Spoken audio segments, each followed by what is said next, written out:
Comme Roger est vraiment méprisable. Steve échoua à sauter par-dessus les conteneurs d'expédition. Roger fit semblant de le secourir. Puis Roger prit le portefeuille de Steve et le laissa retomber. Steve tomba et commença immédiatement à se faire battre. Puis Steve fut jeté en prison. Il décida de se venger de Roger. Il s'avéra que quelques jours plus tôt, cette personnalité de Roger était pourchassée par tout le monde, car il avait fait beaucoup de choses terribles. Incendier un zoo, harceler des bonnes sœurs, déféquer pendant l'opération de quelqu'un. Bien que Roger ait échappé, toute la ville le recherchait. Roger prévoyait de s'échapper vers une autre ville. Steve lui conseilla de devenir une bonne personne pour que tout le monde lui pardonne. Steve l'accompagnerait pour s'excuser. D'abord, c'était Louis. Louis chargea par la porte, plaqua Roger. Il détestait Roger intensément. Il s'avéra que des années auparavant, Roger était allé au Mexique avec Louis. Puis Roger assomma Louis et prit son portefeuille. Cela causa à Louis d'être bloqué au Mexique pendant 6 mois. Roger s'excusa très sincèrement. De manière inattendue, Louis accepta de lui pardonner. Ensuite, c'était Daniel. Daniel voulait tuer Roger sur place. Roger promit de le dédommager. Daniel déclara qu'il laisserait Roger essayer de se racheter. Ils allèrent dans un restaurant pour manger. Steve partit chanter à proximité. Roger annonça directement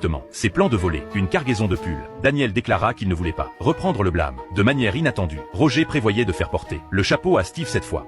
You are one cold son of a bitch. Puis ils emmenèrent Steve pêcher de nuit. À l'arrivée, ils assommèrent Steve. Steve se réveilla beaucoup plus tard. Il découvrit que Roger voulait qu'il se reforme. Ils firent accidentellement du bruit. La police entendit. Ils s'enfuirent immédiatement. Steve rata son saut du conteneur. Roger le tira vers le haut, seulement pour prendre son portefeuille. Puis Steve fut capturé et mis en prison. Il s'entraîna rigoureusement, jurant de se venger de Roger.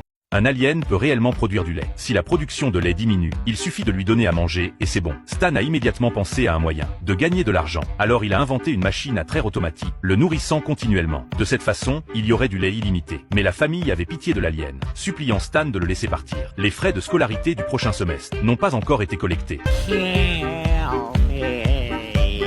Après 3 jours et nuits de traite, il s'est finalement effondré. Le fils a vu cela et lui a rapidement fait du bouche à bouche. L'alien a lentement repris conscience.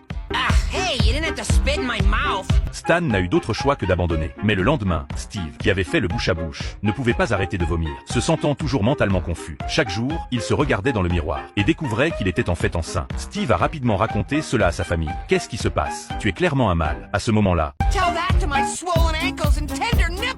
l'alien Roger a dit que c'était lié à lui. Stan l'a attrapé par le cou. Roger a rapidement expliqué que pendant le bouche à bouche, il avait accidentellement craché un œuf dans sa bouche. Donc il est enceint d'un bébé alien. La mère a commencé à imaginer à quoi leur enfant ressemblerait.